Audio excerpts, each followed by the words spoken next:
Good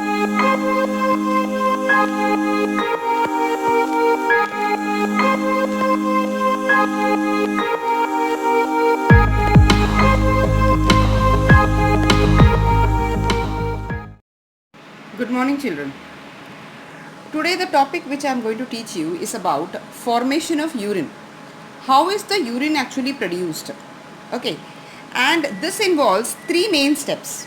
First one is ultrafiltration. Ultrafiltration का मतलब होता है even the minute particles gets filtered. ये जो हमारा बाउमेंस कैप्सूल होता है नेफ्रॉन का, ये वाला है ना, ये बाउमेंस कैप्सूल अल्ट्राफिल्ट्रेशन करता है. इस बाउमेंस कैप्सूल में 50 ब्लड कैपिलरीज होते हैं जिनको हम बुलाते हैं, they are called as glomeruli. These glomeruli they are involved in filtering the blood, okay, and separating even the micro particles out of it, and that's how the nitrogenous waste is being segregated from the blood, and the blood is then sent back to the heart through the renal vein for its purification. Fine. The second step that is involved is active reabsorption. Now this is the second step. पहला step था ultrafiltration, second step है active reabsorption. This is carried out by the Malpighian tubules, or you can simply write them as tubules. Okay. अब मैंने आपको क्या बताया था कल कि जो फिल्ट्रेशन के बाद जो फ्लूइड ट्यूब्यूल्स में जाता है उसे हम यूरिन नहीं फिल्ट्रेट बुलाते हैं. फिल्ट्रेट क्यों बुलाते हैं उसको फिल्ट्रेट? बिकॉज उसके अंदर थोड़ा बहुत यूज़फुल सब्सटेंस होता है. अब वो यूज़फुल सब्सटेंस क्या क्या हो सकता है, जैसे कि glucose, amino acids, potassium, sodium, chlorine, they are ions, chloride ions, potassium ions, bicarbonate ions, even water. ये सारे यूजफुल सब्सटेंसेस हैं जो नाइट्रोजनस वेस्ट के साथ साथ फिल्ट्रेट में चला गया है ट्यूब्यूल्स के अंदर. So now they all need to get reabsorbed either passively और एक्टिवली. मतलब पैसिवली तो होता ही है ग्लूकोज वगैरह एब्जॉर्ब, अगर एनर्जी का एक्सपेंस करना पड़े तो नेफ्रॉन ये भी करता है, यानी कि एनर्जी की एक्सपेंस पे भी एब्जॉर्प्शन होता है. हम इसे एब्जॉर्प्शन नहीं बोलते, एग्जैक्टली हम इसको रीएब्जॉर्प्शन बोलते हैं, because absorption is carried out in the small intestine and large intestine. Water का लार्ज इंटेस्टाइन में होता है, whereas reabsorption is carried out by the nephrons, tubules of the nephrons. After the reabsorption, the filtrate that is passing through this, finally it converts into urine at the end of the tubules, and then it enters the collecting tubule. मैंने आपको कल भी बताया था कि जो collecting tubule होता है इसमें 8 नेफ्रॉन्स जुड़ते हैं. जैसे कि एक तो ये है, दूसरा, तीसरा, चौथा और दूसरी साइड्स पर 3 डायमेंशन होता है, तो पीछे की तरफ जो है नेफ्रॉन्स जुड़ते हैं. 8 of them join together to the collecting tubule. This is how the urine is then secreted. So तीसरा स्टेप होता है secretion. Secreted into the collecting tubule and then from there it is pass to the urethra, to the ureters, into the urinary bladder, and then through the urethra and the urinary opening it is excreted out. Fine. तो 3 major steps हैं. पहला है जो Bowman's capsule करता है, that is ultrafiltration. दूसरा जो tubules करते हैं वो है एक्टिव रीअब्जॉर्प्शन. और तीसरा जो है it is secretion of the urine into the collecting tubules. Fine children, so this is about the topic urine formation. Children, there is a topic given in your text. It is about hemodialysis or the artificial kidney. अब सबसे पहला point ये बनता है कि dialysis क्या होता है. नॉर्मल ह्यूमन बीइंग में जो फिल्ट्रेशन होता है ब्लड का और जिसमें से लिक्विड नाइट्रोजनस वेस्ट को सेपरेट किया जाता है उसे डायलिसिस कहते हैं. Okay, that is called dialysis.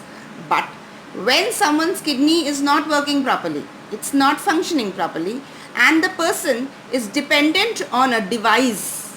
ये वाला जो device है, this is a machine which is generally in the hospitals, and some people even they install it at their home also. If they are in too much of need of it, they get it installed in their home. So this is a machine which is going to carry out the dialysis, which our kidneys, nephrons generally do. So an artificial kidney is a device to remove Artificial kidney is a device to remove nitrogenous waste products from the blood through dialysis. मतलब dialysis तो normal process है, मगर अब जब हम करवा रहे हैं किसी मशीन की हेल्प से तो अब हम इसे हीमोडायलिसिस कहते हैं. Now look at this machine children.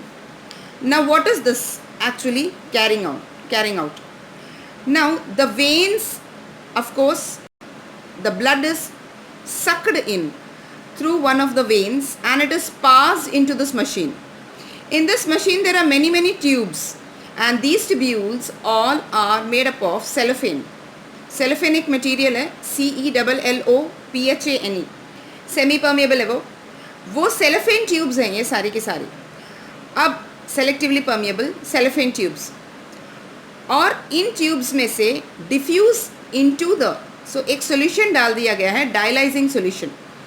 ये डायलाइजिंग सॉल्यूशन प्रेशर पंप से ऐड किया जाता है इस मशीन में अगेन एंड अगेन. ये आपको दिख रहा है, ये येलोइश ब्राउनिश कलर का वो फ्लूइड है इस मशीन के अंदर. उस फ्लूइड की, उस सॉल्यूशन की जो कंसंट्रेशन है वो लगभग इस ब्लड की कंसंट्रेशन के इक्विवेलेंट होती है, एक्सेप्ट फॉर, यानी कि दोनों आइसोटोनिक कंडीशन में होते हैं, except for the waste materials. अब ब्लड में जैसे अमीनो एसिड्स होते हैं, ग्लूकोज होते हैं, कुछ आयन्स होते हैं, है ना, सारी चीज़ें इस सॉल्यूशन में भी होंगे. ओके, अब इसमें इस सॉल्यूशन में जो नहीं होगा वो क्या होगा? वो ब्लड के अंदर जो यूरिया है, जो कीटोन बॉडीज़ हैं, जो सिट्रुलिन है, जो नाइट्रोजनस वेस्ट है, बाकी वो सारी चीज़ें इस फ्लूइड में नहीं होगा. तो नेचुरल सी बात है कि उनकी कंसंट्रेशन बहुत ज़्यादा है सॉल्यूशन की कंपैरिजन में, तो वो डिफ्यूज़ आउट होते हैं ब्लड से and they diffuse into the solution. Okay, अब वो सॉल्यूशन जो था वो वेस्ट फ्लूइड बन चुका है यूरिन के बराबर, और उसको कलेक्ट कर लिया जाता है दूसरे कंटेनर में. ओके, तो मतलब ये है कि ब्लड का और इस सॉल्यूशन का कंसंट्रेशन वैसे इक्विवेलेंट होता है हर चीज़ का, except for the waste materials. Waste materials will diffuse into the solution from the blood and it will get collected in the another container to urine. Write this as urine. Okay, this is the person whose kidneys are not functioning properly. They depend on this machine, and this machine helps, the artificial kidney helps the person to get rid of the liquid nitrogenous waste. एक level तक तो वो करेगा, ठीक है. उसके बाद क्या होता है, अगर बहुत ज़्यादा डिपेंडेंसी है तो ट्रांसप्लांटेशन ऑफ किडनी ट्रांसप्लांटेशन के लिए उसे जाना पड़ेगा. ओके, यहाँ पर कुछ दे रखा है. Normally in a healthy adult the initial filtrate in the kidney is 180 liters every day. Okay, but however the volume actually excreted is only 1 liter or 2 liters in a day. बाकी सारा का सारा reabsorb हो जाता है. I hope this topic is clear to you children. So this is my last video for the chapter. Any doubts you can ask me in the comment section and we will continue later.